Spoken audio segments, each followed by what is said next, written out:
قطر ጉዕዞ ምድላው ዋንጫ ዓለም 2022 ቀጠር ሰሌዳ ጊዜ ዋንጫ ዓለም አቀየረት ብውሕዱ 17 ቢልዮን ዶላር ኣታው ክረክብ ኢላ ትፅቢት ጌራላ ኣታሓዛ ናይ ወፃኢ ሰራሕተኛታት ሎሙ ናይ ተማሓይሸን ጉዳይ ቀጠር ግን ገንዘብ እንተሎ ብሰማይ መንገድ ኣሎ እዩ ነገሩ ዓለም ብገንዘብ ዝገዘት ቀጠር ኣውስትራልያ 100 ሚልዮን ዶላር ኣፍሲሳን ሶማያ ዝበሃሉ ዜጋታታ መጓሳጓሲ ጌራ ዋንጫ ዓለም 2022 ንኽትረክብ ተማወተት ኣሜሪካ ነክፈረግ እናበለት ዕድል ክወሃባ ፈቲና እንግሊዛውያን እውን ብዘለዎም ዓብዪ ናይ ኩዕሶ እግሪ ባህሊ ተኣማሚኖም ምእንጋድ ዋንጫ ዓለም ካብኦም ከምዘይምልጥ ርግፀኛታት ኮይኖም ቀረቡ ሞሮኮ ወሲኽካ ካልኦት ሃገራት እውን ናይዛ ዓለም ለኻዊ ፅምብል ኣሳሰይቲ ንክኾና ተወዳዲረን ነበራ ኣብ 2 ታሕሳስ 2010 ኣብ ዙሪክ ስዊዘርላንድ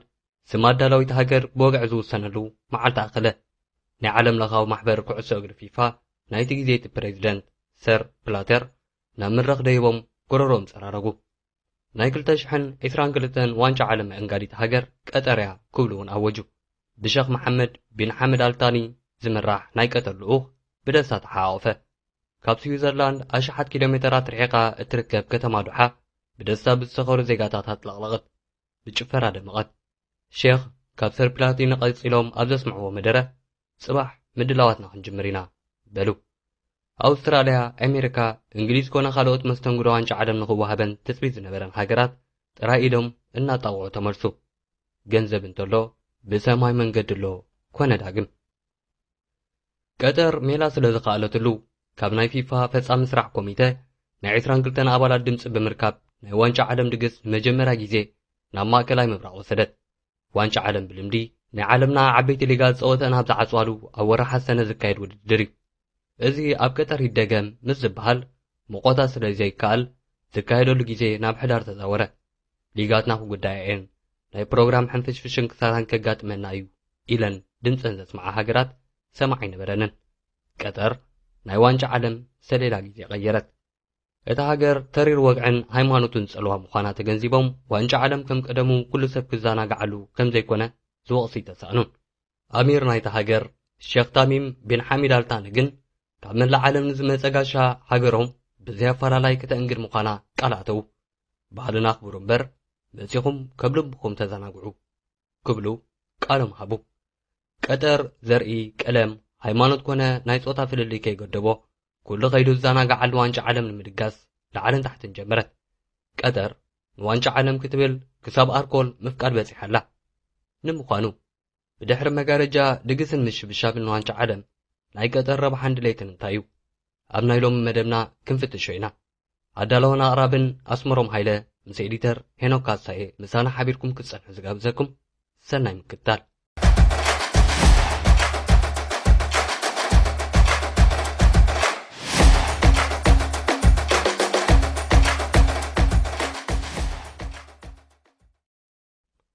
ሩሳውያን ናይ 2018 ዋንጫ ዓለም ንምእንጋድ 11 ቢልዮን ዶላር ኣሜሪካ ኣፍሲሶም እዮም ብራዚላውያን ኣብ 2014 ዓመተ ምህረት ንዘዳለዎ ዋንጫ ዓለም ንምእንጋድ 15 ቢልዮን ዶላር እዮም ኣውፅኦም ደቡብ ኣፍሪቃ ንኣፍሪቃን ፈለማ ግዜ የእንጋዲት ከም እትኸውን ዝገበረትሉ ውድድር 2010 3.6 ቢልዮን ዶላር ኣፍሲሳ ቀጠራውያን እዘን ዝጠቐስናየን ሃገራት ተደሚረን ካብ ዘውፅኦ ገንዘብ ኣዝዩ ዝበልፅ እዮም መዲቦም ዘለው 229 ቢልዮን ዶላር ናይ ቀጠር ዋንጫ ዓለም ሩስያ ካብ ዘውፅኦቶ ገንዘብ ብ16 እጥፊ ዝበልፅ ገንዘብ ዝፈሰሰሉ ድግስ እዩ ሃገራት ካብ ሓደ ወርሒ ንዘይሓልፍ ናይ ኩዕሶ እግሪ ውድድር ክንዲ ዝኣክል ንምንታይ የፍስሱ ዝብል ሕቶ ብዙሕ ግዜ የካትዕ ብራዚልን ደቡብ ኣፍሪቃን መኽሰብሲ ይትረፍ ዘውፅኦ ኸማ ናይ ምለሳን ብዝብል ዋንጫ ዓለም ንሃገራት ናብ ብኽነትን ክሳራን ዘቃልዕ ከም ዝኾነ ክንቀፍ ፀኒሑ እዩ ኣታሓዙ ዝኽኣላሉ ሃገራት ግን ብዝግባእ ከም ዝተጠቕመሉ እዩ ዝንገር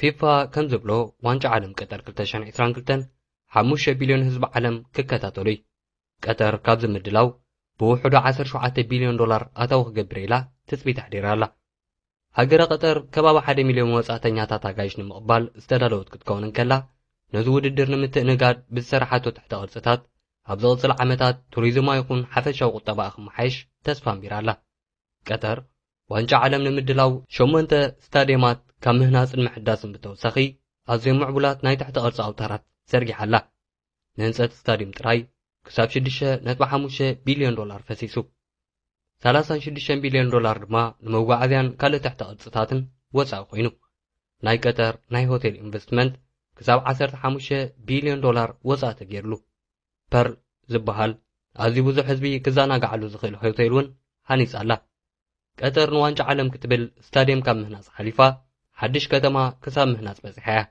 ሉሴል ዝተባህለ ንኡስ ከተማ 45 ቢልዮን ዶላር ፈሲስዎ ዝተሃንፀ ስታድየም ሆቴል ዕዳጋ መንበሪ ቤትን ካልእ ናይ ህዝቢ ኣገልግሎትን ዝተማልኣሉ ኣከባቢ እዩ ሃገረ ቀጠር ካብ ዝድግስ እተትርፎ ቋሚ ሃብቲ ተባሂሉ እዩ ዋንጫ ዓለም ንምጭራት ምራቕካ ዘውሕጥ ገንዘብ ሒዞም ዝቐረቡ ቀጠራውያን ፊፋ ደፊሩ ክኽልክሎም ኣይከኣለን ንቀጠር ካብ ዝመረፁ 22 ኣባላት ቦርድ ፈጻሚ ስራሕ ፊፋ ግን 16 ኣባላት ካብ እንንየው ብብልሽውና ምጥፋእ እንተኸሲሶም እዮም ቀጠራውያን ብእግሮም ጥራይ ዘይኮነ እንተላይ ብኢዶም ሓዊሶም እዮም ንጨረታ ዋንጫ ዓለም ዝተዓወትሉ ዝበሃል በዚ ምክንያት እዩ ናይ ፊፋ ናይ ቅድም ፕሬዚደንት ሴር ፕላተር ናይቲ ግዜቲ ናይ ኤውሮጳ ማሕበር ኩዕሶ እግሪ ፕሬዚደንት ሚሼል ፕላቲንን ካልኦት ዓበይቲ ናይ ኩዕሶ እግሪ ዓለም መራሕትን ብውርደት እዮም ካብ ስፖርታዊ ዓለም ዝተባረሩ ለደርማስ ፊፋ ናብ ብልሽውና ካብ ዝመርሑ ቀንዲ ጉዳያት ሓደ ድማ ቀጠር ዋንጫ ዓለም ንምእንጋድ ዝመወለቶ ናይ ብልሽውናን ምጥፋእን ቅጥፈት ከም ዝኾነ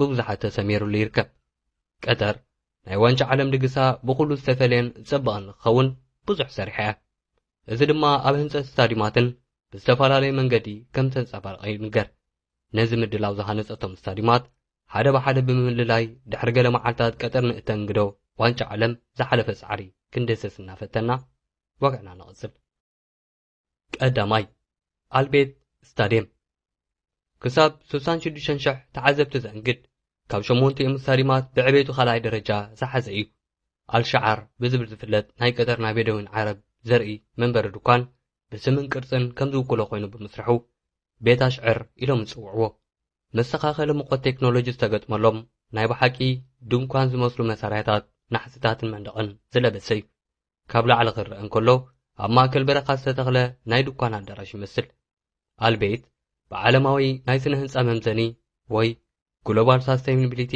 ኣሰስመንት ሲስተም GSAS መምዘኒ ናይ 5 ማዕርግ ኮኸብ ዝተዋህቦ ማራኺ ስታድየም እዩ ኣብ ውሽጡ በዓል 5 ኮኸብ ሆቴልን ዘመናዊ ዕዳጋን ተማሊኡሉ ኣሎ ኣልኮር ኣብ ዝተባህለት ካብ ድሓ 50 ኪሎ ሜትር ርሒቓ ብትርከብ ናይ ገጠር ካልአይቲ ዝዓበየት ከተማ እዩ ተሰሪሑ እዚ ስታድየም መክፈቲ ፀወታ ዋንጫ ዓለም 2022 ወሲሕካ 8 ፀወታታት ከእንግድ እዩ ነታ ከተማ ግን ኣዝዩ ከዓብያ ስለ ዝኾነ 35,000 ኮፍ መንበሪታት ጥራይ ብምትራፍ ዝተረፈ መናብሩን ካልእ ንብረቱን ተላዒሉ ንኣብ ምምዕባል ዝርከባ ሃገራት ክልገስ እዩ ተባሂሉሉ ኣሎ ካልኣይ ኣልጀነብ ስታድየም ዛዕጎል ባሕሪ ዘውፅኡ ጠለቕቲ ዝጥቀምሎም ብንፋስ ዝጅለቡ ናይ ሳምቦቕ ጀላቡ ቅርፂ መሲሉ ዝተሰርሐ ስታድየም 40,000 ሰብ የተኣናግድ 17 ሚልዮን ዶላር ወፃኢታት ተገይሩሉ እዚ ስታድየም ተዓዘብቲ ኣብ ጃልባ ተሳፊሮም ፀወታ ዝከታተሉ ዘለዉ ኮይኑ ከም ዝስምዖም ዝገብር እዩ ይበሃለሉ እዚ ስታድየም ሕምብርቲ ልምዓት ከተማ ልዋቕራ ከም ዝኸውን ተሓሲቡሉ እዩ ተሰሪሑ ኣብ ዙርይኡ ንምንባር ኩሉ ዓይነት ኣገልግሎታት ዝተማልኣሉ ከተማ ንምፍጣር ተሓሲቡ ከም ዝተሰርሐ ይንገር መመገቢ ኣዳራሽ መሐንበሲ ዕዳጋን ካልእ መሰረተ ልምዓትን ኣብ ዙርይኡ ዝተሃንፀሉ ዝተዋሃደ ኣካል ፕሮጀክት ናይ ከተማ እዩ 7 ፀወታታት ጥራይ ድሕሪ ምእንጋዱ 20,000 መናብር ተሪፉ ዝተረፈ ብረድኤት ናብ ካልኦት ሃገራት ኣለኣክ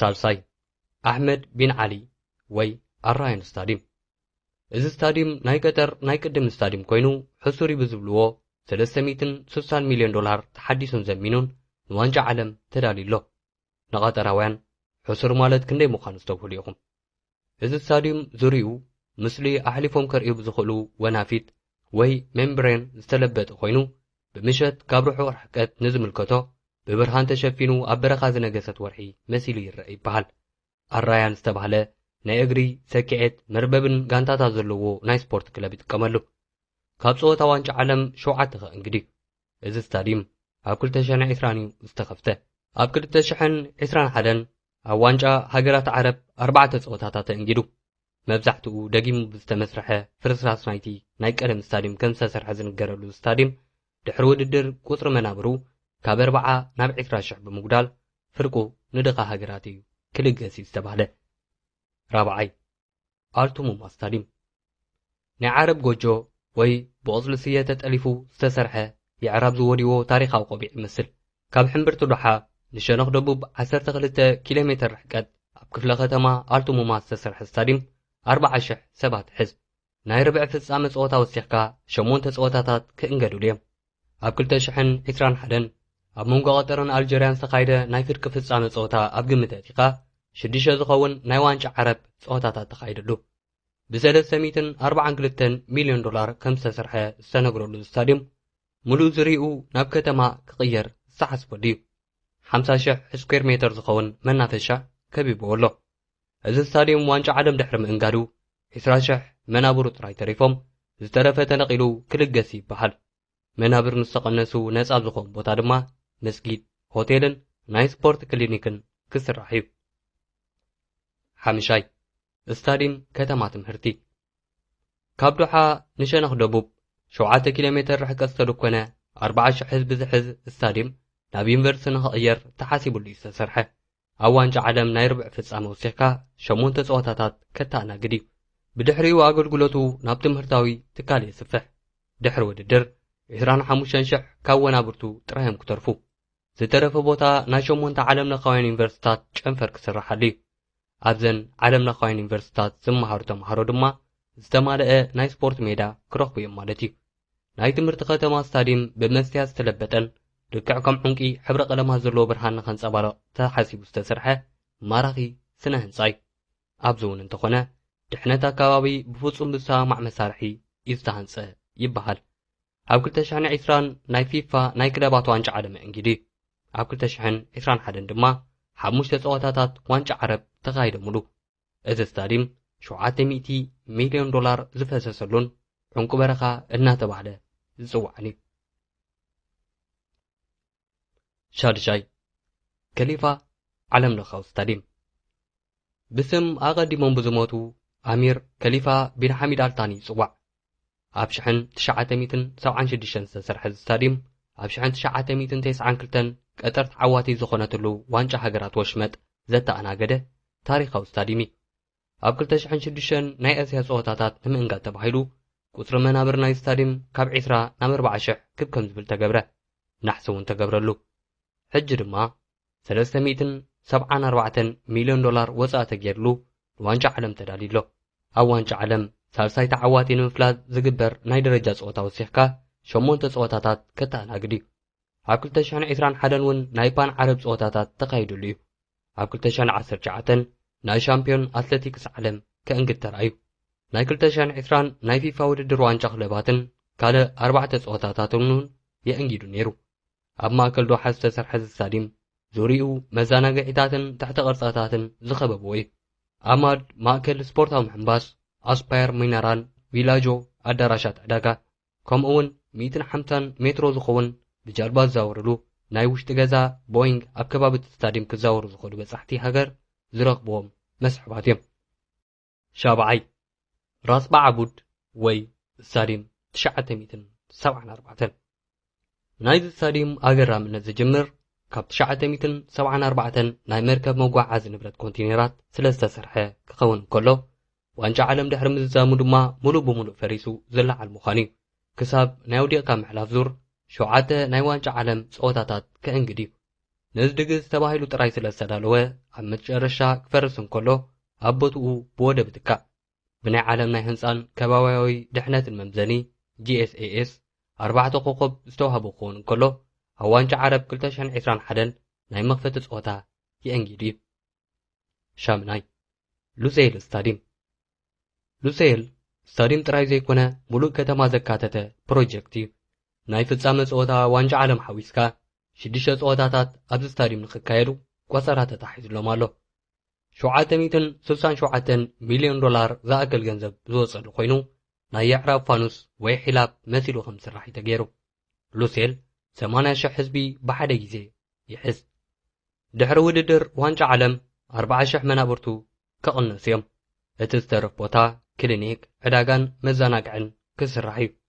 ሉሴል ስታዲየም ካብ ዳሓ ኣብ 23 ኪሎ ሜትር ርሕቀት ن450,000 ሰባት መንበር ተባሂላን እትስራሕ ከተማ ቀንዲ ስልማት ንኽኸውን ተሓሲቡ ዝተሰርሐ እዩ። እታ ከተማ ልክዕ ከም ስታድየም ንዋንጫ ዓለም ተባሂላ ዝተሰርሐት ከተማ እያ ክበሃል እንከሎ ግርምቲ የወድእ። ቀጠር ታሕሳስ 2010 ዋንጫ ዓለም ንኽተአንግድ ዕድል ክወሃባ እንከሎ ካብ ሓደ ስታድየም ወፃኢ ካልኣይ ነበራን። ኣብ ውሽጢ 12 ዓመታት ንፅምብል ዝኾኑ ዝተረቐቑን ኣዝዮም ዘመናውያን ዝኾኑ ስታድየማት ሰሪሓ ንምጥንቓቕ ከቢድ ሓላፍነት ተሰከመት። እታ ሃገር ገንዘብ እምበር ቴክኖሎጂን ነቲ ስራሕ ዝዓምም ዓቕሚ ሰብን ኣይነበራን። በዚ ድማ ህንድ፣ ባንግላዴሽ፣ ኔፓል ናብ ዝኣመሰላ ሃገራት ኣማዕድወት። ብውሕድ ገንዘብ ተቖፂሩ ዝሰርሕ ዓቕሚ ሰብ ንምቕራብ ሽግር ዘይነበረን እዘን ሰለስተ ሃገራት ናይ ጉልበት ሰራሕተኛ ብእልፊ እናተመልመለ ወሓዘ። እቲ ዕድል ካብ ዝተዋህበ ግዜ ጀሚሩ ን12 ዓመታት ሰሙናዊ ብገምጋም $500 ሚልዮን ንህንፀት ዝተወፅአ ምግባራ ተኣምር እዩ። ናይ ቀጠር ሙቐት ንምቕናስ ኣዝዩ ዘመናዊ መስሓደ ኣየር ዝተገጥመሎም ስታድየማት ክስርሑ ጀመሩ። ናይ መጻወት ሜዳ ሳዕሪ ካብ ኣሜሪካ ተጻዕነ። እቲ ሳዕሪ ዝተመጣጠነ ማይን ዝሑል ኣየርን እናተዋህቦ ብፍሉይ ክንክን እዩ ኣብ ሜዳ ከም ዝንፀፍ ዝተገብረ። ናይ ፀሓይ ሓይሊ ናብ ኤሌክትሪክ ዘቕይር ናሕሲ ዘለዎ እዚ ስታድየማት ብስሙያት ነደፍትን ናይ ስነ ህንፃ ምሁራትን ዝተዋቐሩ ናይ ህንፀት ስራሓት እውን ኣብ መላእ ቀጠር ክበቕሉ ጀመሩ። እዚ ኩሉ ክውን ክኸውን ድማ ብኣማይታ ሽሓት ዝቑፀሩ ሰራሕተኛታት ካብ ህንዲ፣ ኔፓልን ባንግላዴሽን ብውሕድ ደሞዝ ተቖፂሮም ሰሪሖም። እዞም ሰራሕተኛታት ሕልሚ ቀጠር ከግህዱ እናለፍዑ ናይ ገዛ ርእሶም ሕልሚ ተመንጢሎም እዮም። ብዙሓት ሰራሕተኛታት ዝሓስብዎ ዘይኮነ በዚ ዋንጫ ዓለም ዝተለዓለ ቤተሰቦም በቲኖም ሞይቶም ወይ ንኣካላዊ ጉድኣትን ሕማምን ተቓሊዖም ይበሃል። ካብ ዘንድኻታት ሃገራት ዝገዓዙ ሰራሕተኛታት ካብ መረበቶም ዝወፁ ክሳብ $4,000 እናኸፈለ እዮም ይበሃል። ካፋላ ብዝበሃል ናይ ሰራሕተኛታት መመሓዳደሪ ስርዓት ቆፀርቶምን ስራሕቶምን ዝህቦ ትእዛዛት እናተቐበሉ ፀሓይን ሓሩሩን ከይበሉ ንሃገረ ቀጠር ኣብ ዋንጫ ዓለም ከፀብቕዋ ጉልበቶም ኣብሲሶም። ሙቐት 43 ዲግሪ ሴልሽየስ ኣብ ዝበፅሓሉ ግዜ ሓጋይ ከይተረፈ ብዘይ ዕረፍቲ ምስራሕ ነዞም ናይ ወፃኢ ሰራሕተኛታት ግዴታ ኮነ። ጉድለት ጥዕናን ከም ዝኾነ ይገልጽ። መንግስቲ ቀጠር ኣህጉራዊ ተቃውሞ ምስ በፅሖ ካብ 2016 ጀሚሩ ኣብ ሰራሕተኛታት ዝገብሮ ዝነበረ ኣታሓዛ ከም መሓይሽ ፈቲኑ እዩ። ኣብ 2017 ከም ኣብነት ሙቐት ኣዝዩ ምስ ከፍአ ሰራሕተኛታት መፅለሊታት ብሰንኪ ጉድለት ኣታሓዛ ምዕፃው ተነጊሩ እዩ። ኮይኑ ግን ናይ ወፃኢ ሰራሕተኛታት ኣታሓዛ ኣብ ቀጠር ሎም እውን ኣይተማሓየሸን። ቀጠር ወፃእተኛታት ሰራሕተኛታት ብዘይ መውፅእ ቪዛ ንኽኸዱ ፈቒዳ ስራሕ ክቕይሩ ምስ ዝደልዩ ነፃ ምዃኖም እውን ኣውጃ። እታ ሃገር ነዚ ኩሉ ዝገበረት ንስምዑለይን ናይ ወፃኢ ተፅዕኖ ንምቕልባስን እምበር ንሰራሕተኛታት ሓልያ ከም ዘይነበረት ትሕመ። ሎም እውን እንተኾነ ሰራሕተኛታት ፓስፖርቶምን ዝሰርሕዎ ገንዘብን ይምንጠሉ ኣለዉ። ቪዛ ንምርካብ እውን ይንከራተቱ ኣለዉ ይበሃል። ኣብዚ ቅንያት ከም ዝተነግረ ዋንጫ ዓለም ንምዕራግ ክለፍዑ ዝቐንዩ ሰራሕተኛታት ካብ ዝነብሩሎም ዝነበሩ ኣፓርትመንትታት ብጅምላ ንክወፁ ኣገዲዳ ኣላ። ጥቕሞም ወዲኦም እዮም። ቀጠር 2.8 ሚልዮን ዝበፅሕ ህዝቢ ኣለዋ። 1.7 ሚልዮን ናይ ወፃኢ ዜጋታት ድማ ናይታ ሃገር 90% ዓቕሚ ጉልበት ስራሕ ይሽፍኑ። ካብ 2010 ክሳብ 2020 ኣብ ዝነበሩ ዓመታት 6,500 ሰራሕተኛታት ህይወቶም ስኢኖም። ኣብ ነፍሲ ወከፍ ናይ ስታድየም ስራሕ 37 ሰራሕተኛታት ይሞቱ ነይሮም ይበሃል። ኣብ 2017 ዝተሓተ ናይ ደሞዝ ገደብን ናይ ሰራሕተኛታት ናይ ኣታሓዛ ሕግን እኳ እንተተመሓየሸ ሓያለይ ሰራሕተኛታት ብበዝባዝ ስርዓት ዕዮ ካፋላ እናተጎድኡ ከም ዝኾኑ ክሳብ ሎሚ ይንገር። ቀጠር ካብዚ ናይ ዋንጫ ዓለም ምድላው $17 ቢልዮን ንምርካብ እናተጓየየት ትርከብ። ዋንጫ ዓለም ንምዕዳም ተራእዩ ዘይፈልጥ ናይ ዓዳጊ ትኬት ቁፅሪ ካብ መላእ ዓለም ይውሕዝ ኣሎ ይበሃል። ቀጠር ንእሽተይ ሃገር እያ። ብስፍሓት ካብ ጎረቤታ ስዑድ ዓረብ ብ200 ዕፅፊ ኣቢላ ትንእስ። እዚ ማለት ብሙላእታ ሃገር 4 ዕፅፊ ከተማ ኣስመራ ኣቢላ ትኸውን። 30,000 ናይ ሆቴል ክፍልታት መዕረፊ ኣጋይሽን ኣለዉ እኳ እንተተባህለ ፊፋ ካብዚኣቶም 80 ሚታዊት ንናይ ክብሪ ዕዱማት ክብል ኣቐዲሙ ሒዝዎም እዩ። ዓራትን ማዕሩፍ ኣጋይሽን ክሽግራ ምዃኑ ዝተረድአት ቀጠር 2 ዘመናውያን መራኽብ ንኽትጥቀም ኣንቂዳ ኣላ።